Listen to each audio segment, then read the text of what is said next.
Bienvenue au Tour de France Femmes. C'était la 5e étape. Aunay-le-Château, Albi. C'est à toi, Abby.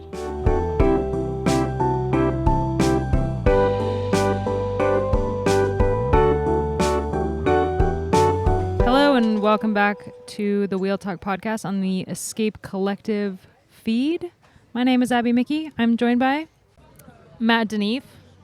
Can I already introduce myself? Yeah, okay, I'm so regular now. You don't even take the time to introduce me. Well, I'm Iris Slappendel. Hello, nice to meet you. Nice to meet you too. I want to say before I do this ad read for the Escape Collective, a huge thank you to Jose Bain also for our podcast intros every day. I think it really adds a little bit of, panache, style, Shazam. That's not right. Matt's nodding, so I know I'm right. Okay, before we dive into today's episode about stage 5 of the Tour de France Femmes avec Zwift, we are building the best damn bike website on the planet and we need your help. Join the Escape Collective and get access to all of our content. Monthly subscriptions start at $6.99 US a month or become an annual member and save 30%. Pretty good deal. It's a good chunk. For more information and to support our vision, head to escapecollective.com/join.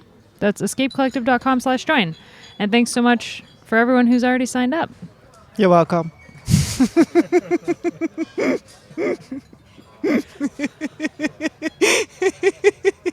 Oh, you did not look to me in particular.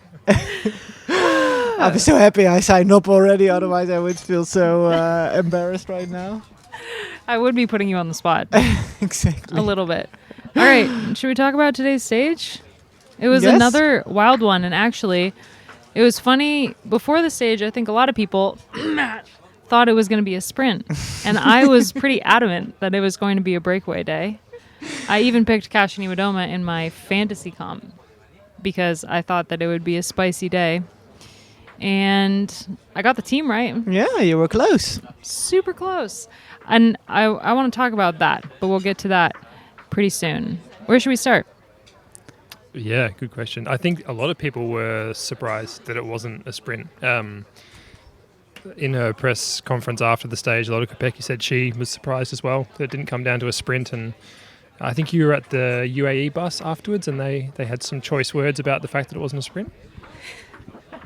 Yeah, Chiara Consoni was in the cooling tub that every team has now. And Persico was on the trainer cooling down, and the DS drove up and got out of the car, and they started doing the Italian 3-finger. Yeah. It's a sprint today. It's a sprint today. Oh yeah. Yeah, and just yelling at the That's DS. funny.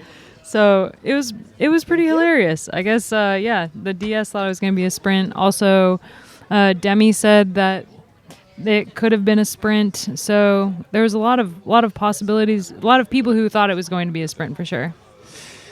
Yeah, and actually, I also thought it was going to be a sprint from a reduced group, but that's why I picked Vos. But actually, when I was on the course behind the peloton, I was like, well, anyone who had reckoned this course could maybe have figured out the chance for a breakaway as well, because it was really, really hard. Yeah, Demi reckoned the course actually, and she said it was one of the hardest days on the bike for her. And so, but she still thought, okay, it could come down to a sprint, but it depends how the day starts. And the day started really hard and just stayed. You can eat your chips. I see. It's like, do you still want to do a vibe check as well? Yeah, because now the scene is set with I have chips. It's true. There's so much in my brain with that happened today that I feel I wanted to just dive in. But you're right. We should set the scene. Do you want to set the scene? Matt, will you set the scene for us? I can do that. We are sitting on a rooftop of some sort of building. I think it's like a museum maybe, or some kind of Theatre. Theatre. There you go. Thanks, Iris. Yeah, we're looking out over the town of Albi, which would be an amazing view if it weren't for these giant metal screens that are put up for some reason to block the view. I don't know what that's about, but it's quite nice up here. The restaurant's lovely. We have our dinner sitting in front of us, a couple of salads and a bagel of some kind with some chips that Iris is munching on. But yeah, another lovely evening. It's it's starting to cool down a bit, and the vibes are good, I would say. Do you have anything to add to the vibes? No, nice cold beer. That was something I was looking forward to all day. Yeah, I want to hear about your day. I feel like since we're vibing right now, we can get back to the race. How was your day on the moto in your leather jacket? Sweaty. But otherwise it was good, actually. Yeah. So what I do, it might be interesting, actually. I don't know, maybe not, but then you can just cut it out. But because the broadcast starts at 3:20 actually. So I don't go on the motorbike from the start. So we meet at a certain point where all the motor drivers are probably having lunch, etc. So I go with the car to the meeting point, and then I meet my French bunch of motor guys, and one of them is my driver, and then we go on the bike, and it's like around 2 today, I think 2:30, and then we have, as he calls it, our free ride, so until the broadcast starts, so where we can just like relax behind the peloton basically and wave to people, and then when the broadcast starts around 3:20, then I need to start really paying attention.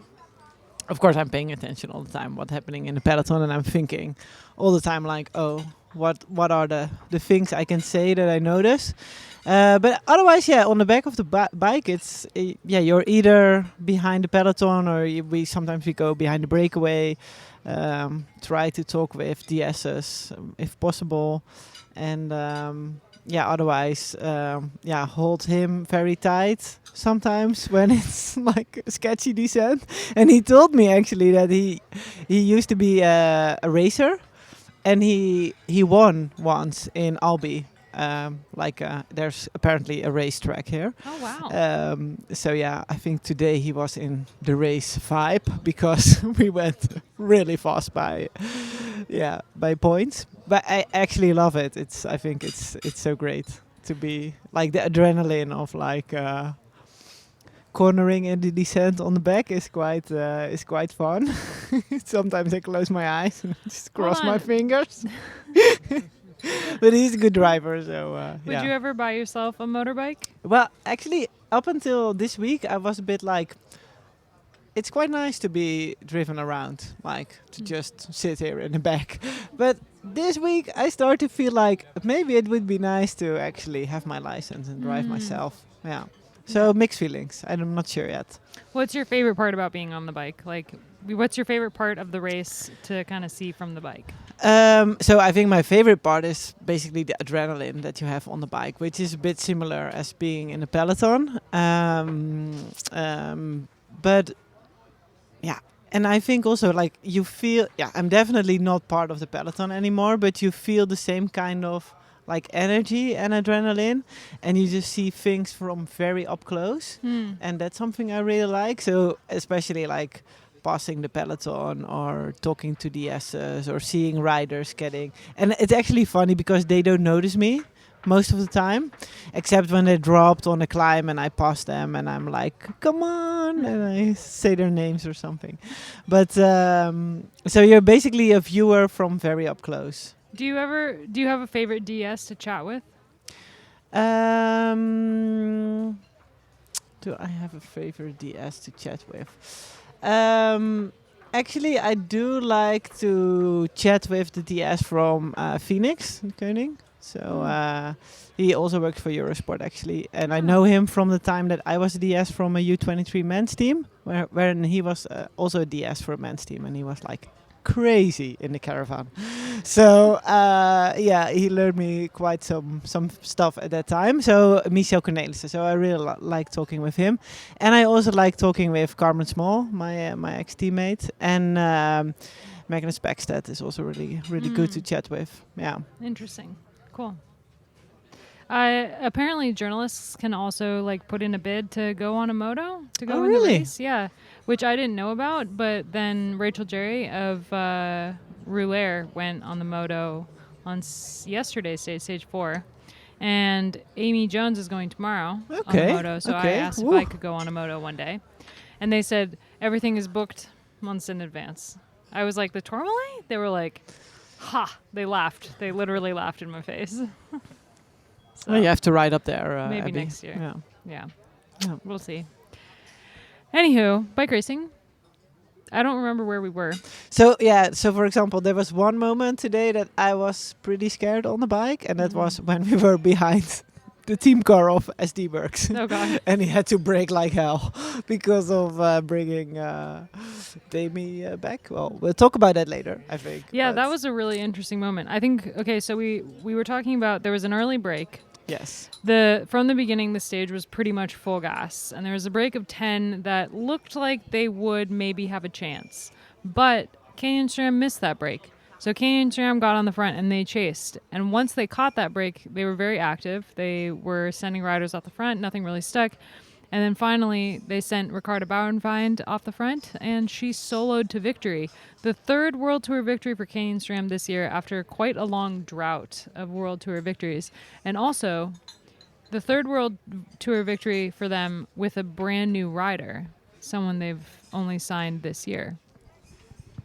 Yeah, the energy of the team this year has been really impressive, and we've said for a couple of seasons that they're a team that is really aggressive and really exciting to watch, but they just can't seem to make it stick in terms of the big victories, and this year they've managed to do that. And 3 World Tour wins wouldn't be a great season for SD Worx, for example, but for Canyon SRAM, who hadn't won a World Tour race since 2019, before that, it's been a fantastic year, and I think it really speaks to an exciting future for the team, given that, as you said, they're all new riders. Bauernfeind today, and Antonia Niedermeyer at the Giro, and Chloe Dygert at Ride London as well. The next few years are super exciting for that team. Interestingly, Niedermeyer's win at the Giro was also stage 5. Fun fact. Yeah, to add to this, I think it's really cool that the stages they did win, especially with Niedermeyer and today with Bauernfeind, they're young riders, but they also won in a very impressive way. Like, these are the kind of memories that will stay, right? Like the 50th sprint victory by Wiebes is something I will not remember for a very long time, but this is one to remember. Yeah, and both instances they were being chased by. Yeah. I mean, when Antonia Niedermeyer won at the Giro, she was being chased by Annemiek, the pink jersey, and also former World Tour ITT champion, Olympic ITT champion. And it was funny because on the finish today, Annemiek was one of the first to congratulate Bauernfeind, which she did also with Niedermeyer, and actually Reusser also came over to congratulate her. Yeah, both Reusser and Liana Lippert, who were chasing the two chasers after the solo rider, which we'll get to in a second, were really happy to see the win by Bauernfeind. Yeah, that's what I was going to say. You beat me to it. But no, I just thought that was good. I thought that was a really positive thing, and I like seeing teams congratulate other teams and celebrate their victories. And I think Canyon SRAM has a lot of fans, unlike SD Worx this whole week. But I think it's also, as a rider, that it's not just something of being polite. I think it's really showing respect and to each other, and I think they're also on one hand you have to stick to with your team, whatever you call it, team duty, or you have to do whatever is best for the team, which is in the case of Reusser chasing Bauernfeind, and I don't think she did that. I'm sure she did it with 100%, but it doesn't mean that she's excited for Bauernfeind to see her taking the win. So it's always a little bit double, right, as a rider. I liked how Reusser, after the stage, she was really funny about how she was off the front of the peloton on accident. She just kind of descended faster than everyone, and Lippert was the only one who was able to hold on, and then Lippert kind of sent it full send to chase down Bauernfeind. It was all a very weird situation, but after the race, Reusser had a quote that was something like, "I really like Liana, and I was really sad not to work with her. I would have liked to work with her." And she went on to say that she talks a mile a minute. It's like trying to transcribe her interviews is a nightmare. She went on to say that she that second place for SD Worx is pff, but for her it's quite nice. Wow, that's good to hear that they're still happy with second. Or she is, at least, yeah. Damie was kind of it's at least Marlon got second. So they kind of both made comment about it. 2 seconds in 2 days. But going back, I don't know if I don't want to like lead the conversation, but going back to the beginning of the race, I think from the moment we got into the race with like 20K, it was like full on. And since the start, I think it's been full gas all the time. And I think my feeling from behind is that this was the hardest day so far of the tour. And all day it was like twisting, like up and down. It was super technical. It was really hot. It was nervous in the peloton. I think this really was a hard day. Yeah, definitely. I'm glad you mentioned the heat there because it was, I mean, you know it all too well being dressed in leathers out on the bike, but coming across the line, we saw a lot of riders just dousing themselves in bottles of water and just in a pretty bad state. Glad I wasn't out there today, that's for sure. Also because of the course and because the peloton split multiple times, it's super hard to get bottles from the car, for example. So I think a lot of riders have been like quite thirsty today. We have an audio diary from Ella Wiley, who was in that initial break and said she had quite an interesting day. So let's hear from her really quick. Bonjour. Hello, and this is April here, Ella's teammate. And today was supposed to be a sprint day, but it was 2,000 meters of climbing. And we started on a climb, and then that's when I lost the group and went solo in my group for the rest of the day. It was a tough one. Stage 5, 2,000 meters of elevation, 126 Ks. I ended up having a 40.1 k an hour average for the race part, which, that was fast. But I was in the breakaway. I didn't quite think that I'd be in it from about 5 Ks in, but, you get that on the big job sometimes, just from the gun. And then, I think we got caught at like 80-something Ks in, and that meant there was still 40 to go, and the race was pretty on. The hills were hard, but, I had decent legs today. Woohoo! It was hot, poured lots of water on myself, made it to the finish. I was on Lotte Kopicki's wheel, but unfortunately I also don't have the same sprint as Lotte Kopicki, so I didn't make it to the finish line on her wheel. But maybe one day. Au revoir. One more person that I want to just throw in right now. We have an audio diary from Lucinda Brand. I don't really know how her day went. I haven't listened to it yet. So this will be fun for all of us. Well, it's a bit late in the day already, but we have done stage 6. And some people thought 5. Oh, fuck, it's 5. They correct me, 5. Yeah, like when you're suffering, you get lost a bit. But some people thought it was really funny to go from the gun. But that's only funny when it's flat and not when it's 3K uphill. At least that for me. And so it was suffering from the begin, full gas. And I don't know, I came till halfway or something. But I think I cannot really complain because I had some teammates who were really dropped, never came back. So I'm super proud of them that they arrived on time. And it was really warm, much warmer actually. And the only thing what I can say about the sceneries is that the finish place was really nice. So Albi, write it down again. Another tip. Lizzie found a really nice castle. If you want to know exact place, you need to rewatch the whole race actually to see where she just followed the motorbike and not doing the corner. I think for now we just need to keep eating a lot because tomorrow it should be a sprint, but you never know here because it's still French, and the day after is terrible hard. So I'm going to my bed.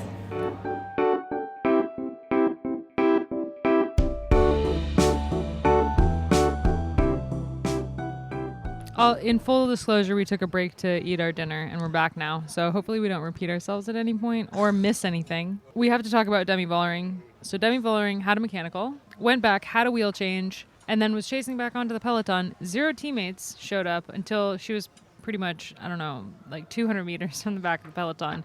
In the process of trying to get back, she sat behind the car for a really long time. She got a very sticky bottle. I believe I counted 4 full seconds, like 1 Mississippi, 2 Mississippi, 3 Mississippi, how Americans count. Okay. Yeah. And so she was docked 20 seconds. Yeah, 20 seconds, 10 points in the points classification, 2 points in the QOM classification. She won't care about any of those, obviously, and also she won't care about the fine that she got. But yeah, on TV it looked pretty brazen. In her press conference afterwards, Kopecky was saying that she thought the penalty was bullshit. She called it bullshit and she called it stupid, and said that this sort of thing happens all the time in the race, and that she wasn't sure why, in this particular occasion, Vollering got pulled up for it. But I'm really keen to hear your perspective on this because you were right behind it, right? Yeah. Well, I was actually wondering most why they would even take the risk, because it was not really necessary to panic. Like, yes, it was a wheel change, takes always a little bit longer, but the convoy was still together. She was still in the convoy after the wheel change. And then of course that first part, like getting back into the whole caravan with cars, yes, that's quite usual that you sit behind the car. But as soon as you're in that caravan where everyone is close together, it is also fine. Like, it was not like super hard racing at the moment, so she could just like go from car to car easily up the caravan to the front, and the DS could just be behind her, like it is like the rules. Basically. And I think it looked to me that the DS was just super nervous and going on the left side, passing the caravan, which is not allowed. And I think there is a difference between sitting behind the car, going back after the crash or a mechanic, whatever, back into the caravan, but passing the caravan on the left side with a rider on the bumper, I think to me it's pretty clear that that's not allowed, and it's really dangerous. Yeah, and there was a moment there where another team car tried to pull back into the convoy, and the SD Worx car had to sort of swerve onto the grass, right? You were right behind that. Yes, moment, yeah, I was getting like a heart attack because it was, I think, the team car of Co-op. They were serving a rider at that time, and that's also why there is this rule that you don't have your rider behind you when you pass the caravan on the left side. There are motorbikes, there are other team cars serving their riders, so it's just a dangerous situation to do that.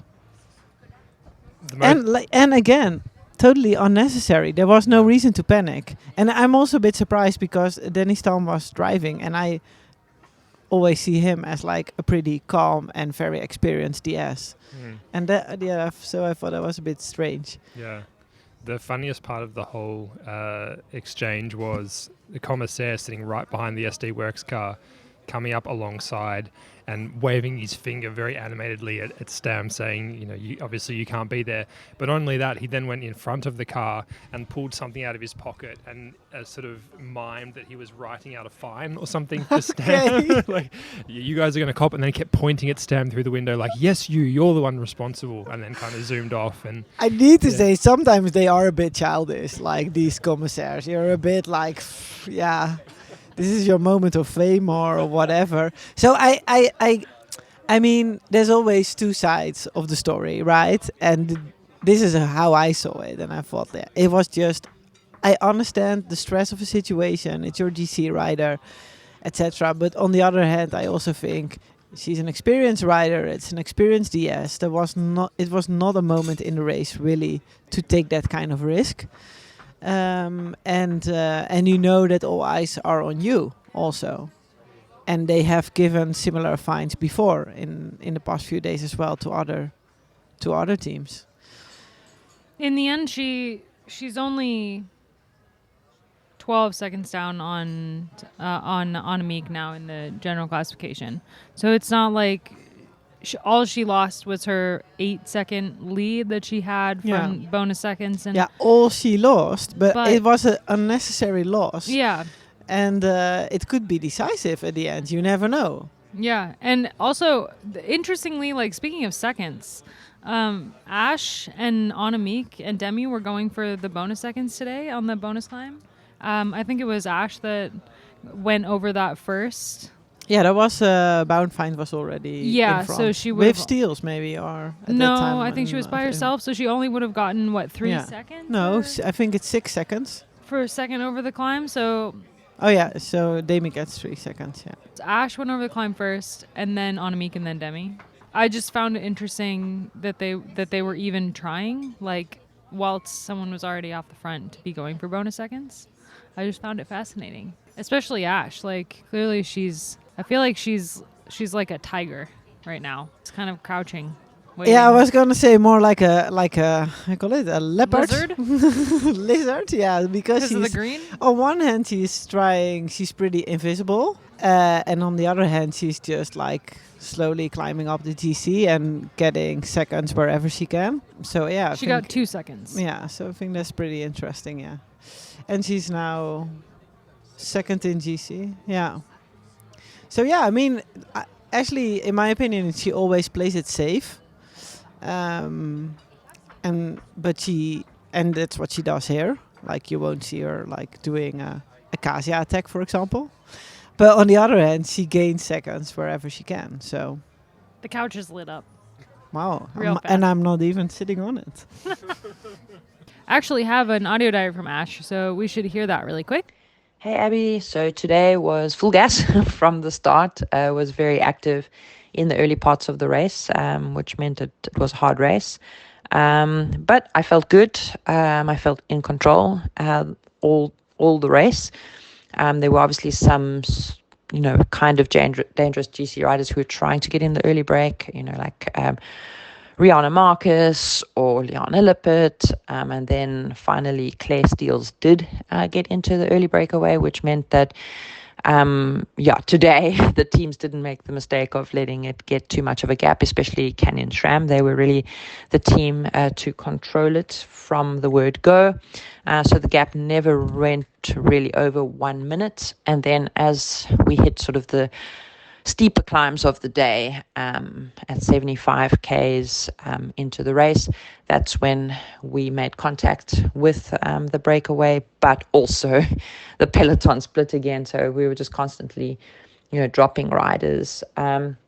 But yeah, my teammates were once again really great support, and Justine in particular had a great day today. She's been struggling to find her legs in the early part of the Tour de France Femmes avec Zwift. So finally, she's found her legs, and she was super strong today. She was in the breakaway, and then, as we caught the breakaway, she was amazing support for me.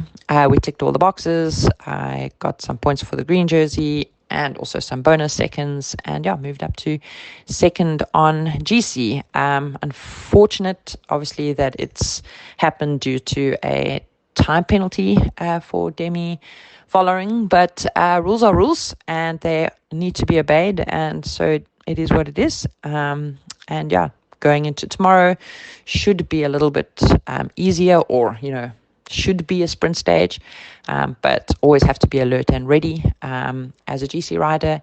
And then, the racing gets super exciting over the weekend with the Tourmalet and the time trial. But feeling good and looking forward to the next days. One more Veronica Ewers for everybody. All right, we're here at dinner. Hopefully there's not too much background noise. I'm going to ask some teammates to give one word answer for what today's stage was like. Here's Letizia. Full gas start. Georgia. Chasing. Magdalene. Gruppetto. She said gruppetto. And mine would be woof. Yeah, it was full gas and really hard today. The legs are pretty wrecked. 2 more road stages, then a TT. Looking forward to it. We can talk about the seconds on the finish. because I think that's quite fascinating. Okay. Demi goes for seconds at the intermediate sprint, but she leaves the bony seconds on the finish. Because Reusser is off on the last descent. Lippert comes with her. And for Lippert, she's like, this is great. Reusser is going to take the second. I'm going to take a second. There's no seconds left for Demi. So even better for Annemiek. I mean, that was really weird. I thought that Reusser and Liana were off the front, like that they even were able to get that separation, because in my eyes, like Lippert is Annemiek's kind of, I said right hand, apparently that's not a phrase that Matt recognized, but like deputy, like the first person she's going to be following when it comes to the harder stages. And that's what Reusser is for Vollering. Yes. And the fact that the two of them were even had separation was fascinating to me, in that like energy was spent that will be useful in the future. Yes. I was surprised already when Movistar let Liana have freedom on stage 2.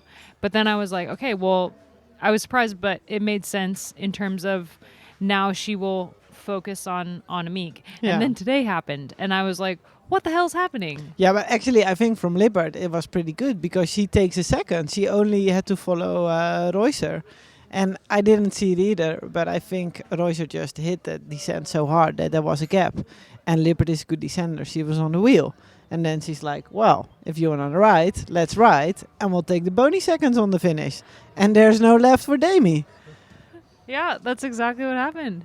So I think pretty smart tactic so far by Movistar. And just SD Worx continues to just have just the weirdest tactics. Yeah. Like their tactics yesterday with Kopecky attacking and claiming that it wasn't because the yellow jersey was in jeopardy, but just because, I don't know, she felt like it, or she was trying to get up the road for Demi. Like, she didn't really have an answer for why she was attacking in the later stages of in later kilometers of the race yesterday. Their tactics on stage 3 with like refusing to chase, like just all week it's just been really weird. The only tactics that make complete sense is stage 1, Kopecky attacks on that climb. Yeah. But up after that, it's just been like.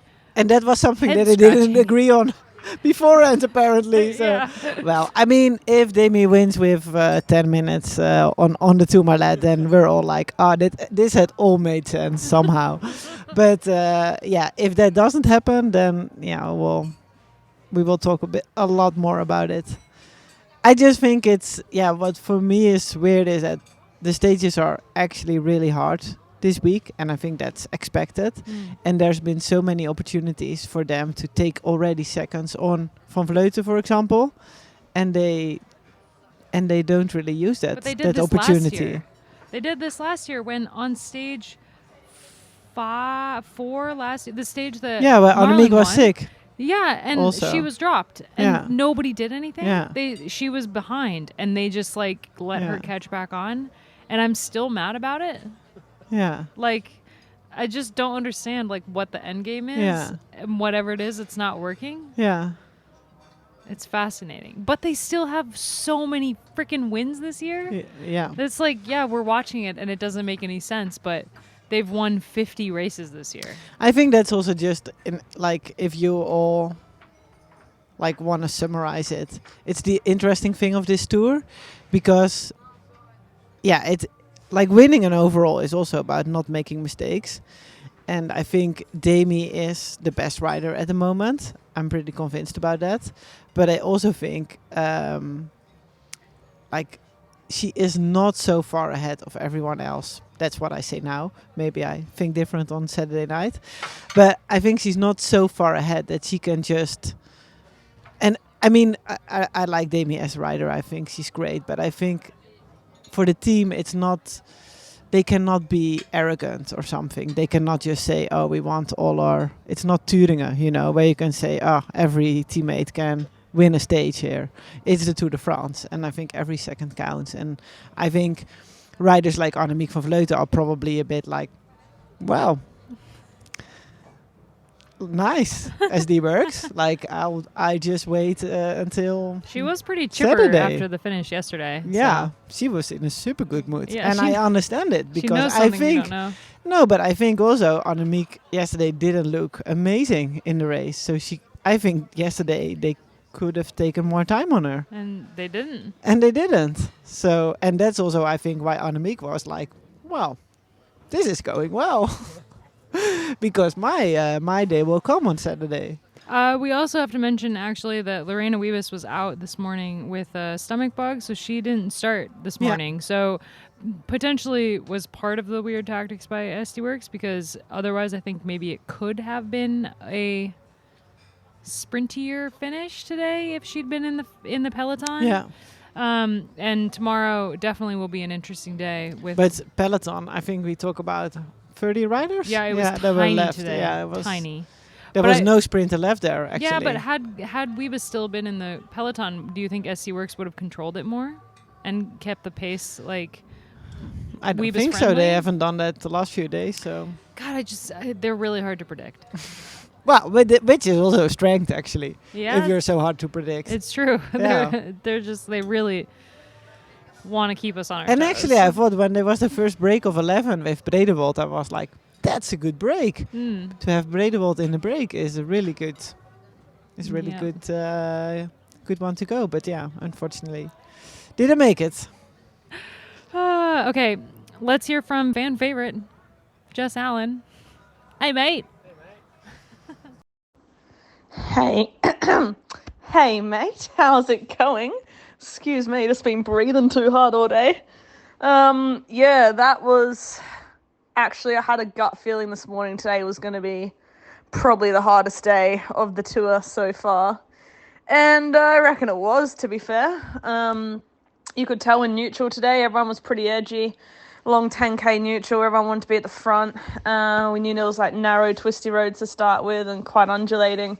And it was just full gas from the gun. Like, it was insane. Found myself in quite a bit of trouble, actually, after about 10k. And there was a big group of us, about 30 riders off the back.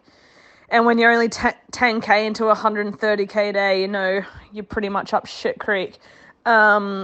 So we basically never saw, well, we didn't see the race again.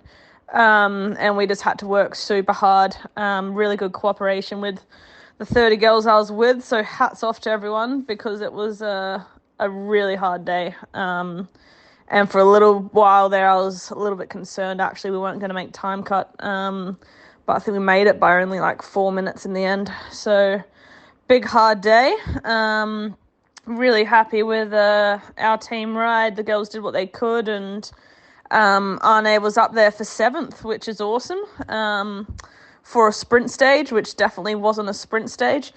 And yeah, so back in the hotel now. We're pretty lucky. We're only like 15 minutes away from the finish, our hotel, and it's got a pool, so we've just been for a nice swim and fuel up, and apparently tomorrow's a sprint day, so we'll see if that actually happens.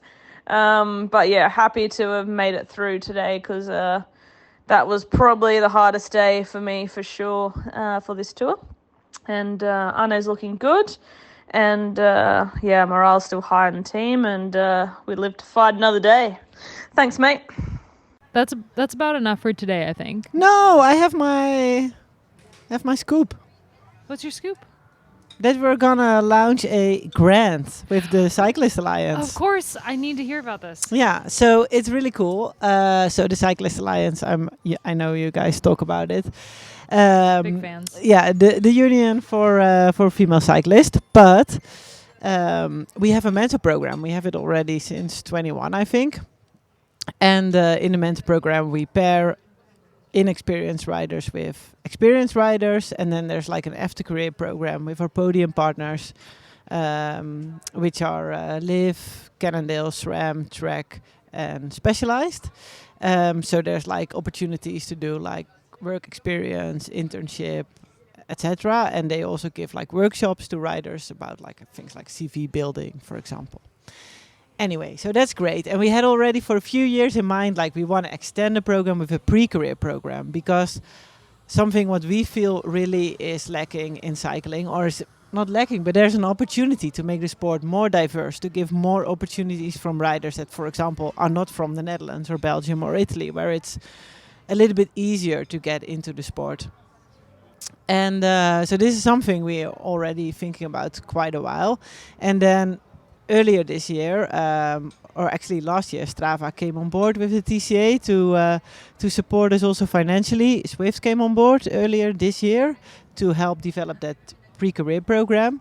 And then very recently, we've been thinking about with Strava to build this, to actually add something to that pre-career program, which is something, so to be clear, we are still building, so it's not final yet. But they have offered to create a grant for potential or aspiring riders. So it's gonna be called, and now I hope I'm 100% right, but the TCA by Strava pre-career grant.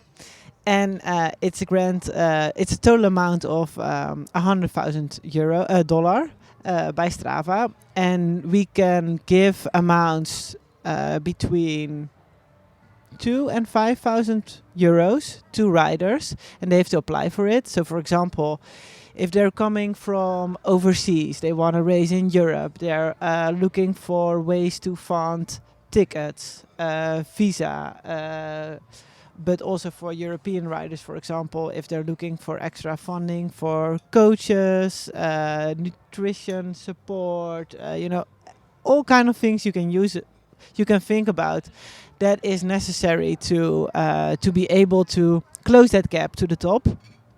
And we can, together with Strava, provide a grant. So I think that's super exciting, and all details will be clear very soon. The program will launch in September, and the grants will be, or at least you can apply for a grant in September, and then the grants will be distributed in November. Questions? That's amazing. It's really exciting. I think you guys are doing amazing work, and that's a really great initiative, and good on Strava for getting on board as well and for supporting the program. That's great. Yeah, I think basically I'm just really excited that we finally, that also industry partners see, they see the potential and they want to invest in more long-term initiatives that might not be super, that doesn't give them maybe loads of publicity, but it would be really, it can have such a big impact on the life of a young and aspiring rider, I think. Yeah, what you were saying about riders from those non-traditional cycling countries, that really resonates for me. Being from Australia, I know there's a lot of riders that find that step to Europe to be a really difficult one, not only in terms of the quality of the racing, but the logistics and being away from family and flights and accommodation. Yeah, but it's already like, cycling is so much about like who knows who and who do you know and places to stay and how to sign up for races and where to go. Like it's really difficult if you're not from Europe, for example. It's already a lot difficult if you're from the UK, to be honest. And then we're not even talking about like Africa or Asia or Australia. Yeah, it's super cool. I think it's important to get all the information about how to sign up. Yeah. So once I have more information from you, I'll have it on escape.com, escapecollective.com. And so that information will be out there for the listeners who are listening and who maybe know somebody, or just kind of, if anyone wants to get involved, do you have any advice? Yeah, definitely. Because it will not just be, here is money, go for it. But it's also just really helping them if looking for places to stay, for more like the infrastructure around the network. And that's also something that's already in the mentor program. And I think that will be super useful for young riders, but also to grow that for us. Yeah, definitely. I mean, the US is not, Asia or Africa, where it's really, really, really hard to get in, but it's still, like Matt, I know how hard it is to get into the European scene. So the more riders we have that are not Dutch or Italian, the better. We need to overpower them somehow. I agree. Yeah. All right, before we talk a little bit about tomorrow's stage, let's hear from Jose Bain. Today, she's going to be talking about Airbus because we race to the home of the aviation brand in Blagnac.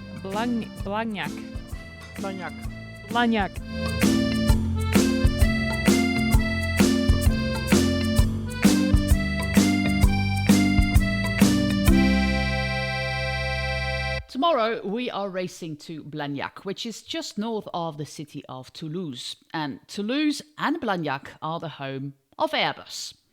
This company is in France since 1970, initially as a consortium by French and German aerospace manufacturers, and later the Spanish and the British joined as well.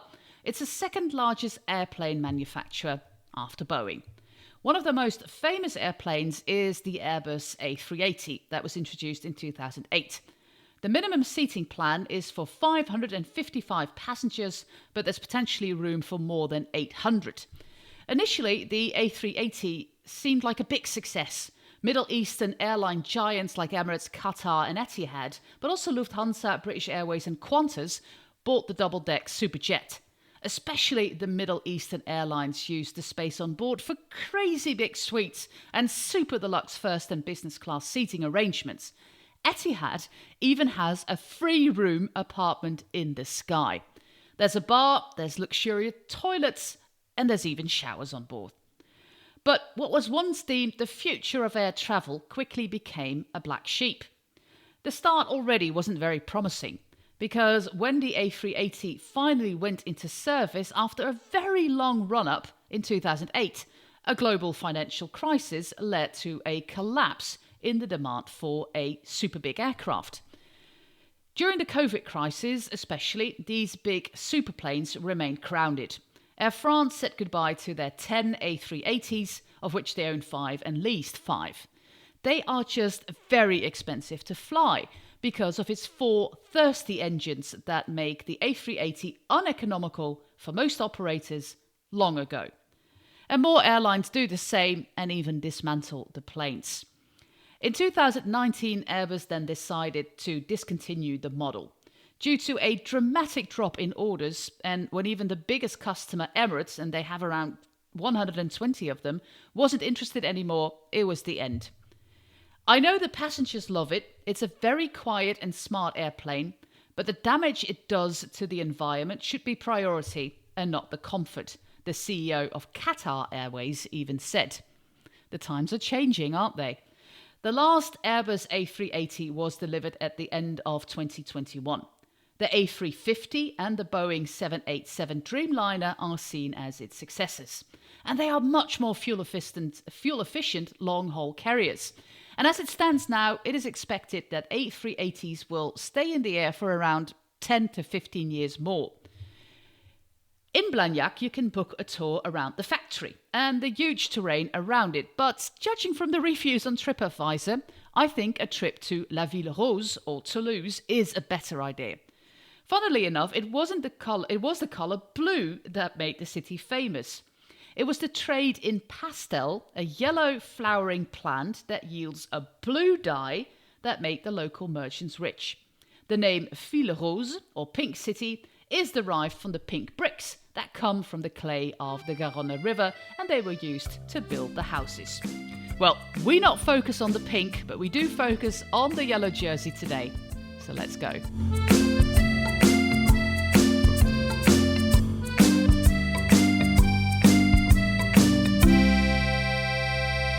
Stage 6.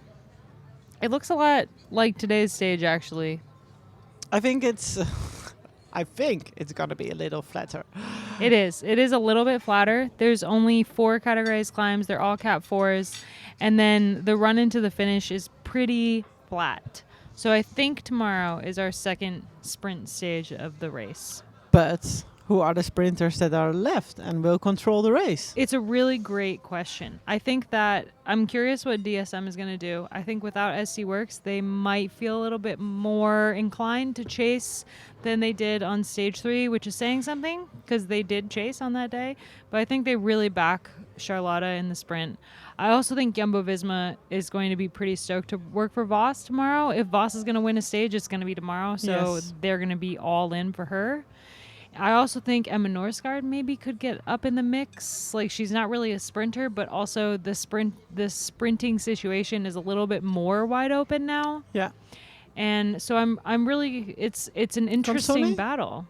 Consoni, she looked so good on that last stage of the Giro, and I think she was 6th on the 3rd stage, so she was still like in the conversation. Yeah. A tour win for her would be insane. Can't wait for that interview. You touched on it there, but just to highlight, obviously we don't want to see anybody leave the race, and Wiebes being out is sad for SD Worx, but it does really open up the stage tomorrow. And you mentioned a lot of riders there that could be in the mix, and I think that makes it for a really exciting stage. Yeah, and I think just to add that we've seen today also that, again, who is going to chase. So I think there's also a lot of riders that will still try to be in a break. Yeah, and if it's another super fast stage in terms of riders trying to get in the break, that's an even harder day for the sprinters. Yes. Yeah, so exactly. It's really a conundrum. It will be so much fun again. On the moto. Hopefully it's not as hot as today. No, I hope so too. Well, thanks so much for listening. God, no, I don't want to talk about the fantasy competition, Matt. I don't want to talk about it. Are you like... Really losing? Yes. I talked with someone last week and she's like, oh, great. Now I have a good day. And because I was like 3rd from the bottom and I didn't know how big her like competition was, but I was like, well, I am 2nd from the bottom, I believe, after my choice today, which I thought was a really great choice. I picked Kasia because I knew today was going to be harder than everyone thought. 3rd from the bottom. I picked the winner's teammate, so I at least had the right jersey. But I think that gives you no points, huh? Unfortunately. I love the Dutch. Which I didn't even mention that, like, one of the interesting things about me picking Niewiadoma is that, like, obviously if she'd been the one to attack, people would have jumped on it right away. And one of the reasons Bauernfeind was able to get away is because she has Kasia as a teammate, I feel like. I'm surprised you picked Kasia because she's not into Taylor Swift. It was a hard pick because regardless of her taste in music, I still love her as a person. Okay. It's a common misconception that I don't like you if you don't like Taylor Swift. Okay. I still like people who don't like Taylor Swift. I just have a little less respect for them. Okay. Good to know. This was my last podcast with you guys. Maybe I'll convert you. To Taylor Swift, yeah. Who knows? Yeah. Yeah, maybe it'll happen. Matt's going to give us a quick breakdown of the fantasy comp. We won't talk about the Escape Collective League because I'm no longer winning that, so let's not talk about that. And in the overall, our friend Julius Pepperwood, his reign hath ended. He's now down in 4th place. And Dan N from the United States is now leading on 56 points. But there's a bunch of people clustered very closely behind, a few points behind, including Marcus in Oz, who's a long-time supporter of the team here at Escape Collective. So, thanks to everybody that's been involved, that supports what we do. And, another few stages to try and get to the top of that leaderboard. I can't believe you would snub Jace like that after he rode half of Everest this morning. Unbelievable. Anyway, that's it from us for today. We'll be back tomorrow, stage 6 of the Tour de France. No, I just get this idea. I thought, what would be fun if I get my driver's license and you could report from the back of the motor. That'd be super fun. Yeah. I would love that. You think so? Yeah. Yeah. I feel like I would be like with Abby screaming behind me all day, like, wow. But you'd love it, right? It will be like a crit lead out, but then for 3 hours. I love it. Let's do it. I have a little bit of experience in a crit lead out, although I am usually first on that train. Yeah, I was just going to say. Because once it really picks up steam, can't hang. But it sounds like a blast. Sign me up. Cool. Okay. I'll think about it. We'll work on it. I'll let you know when I have my license. Next year in Rotterdam.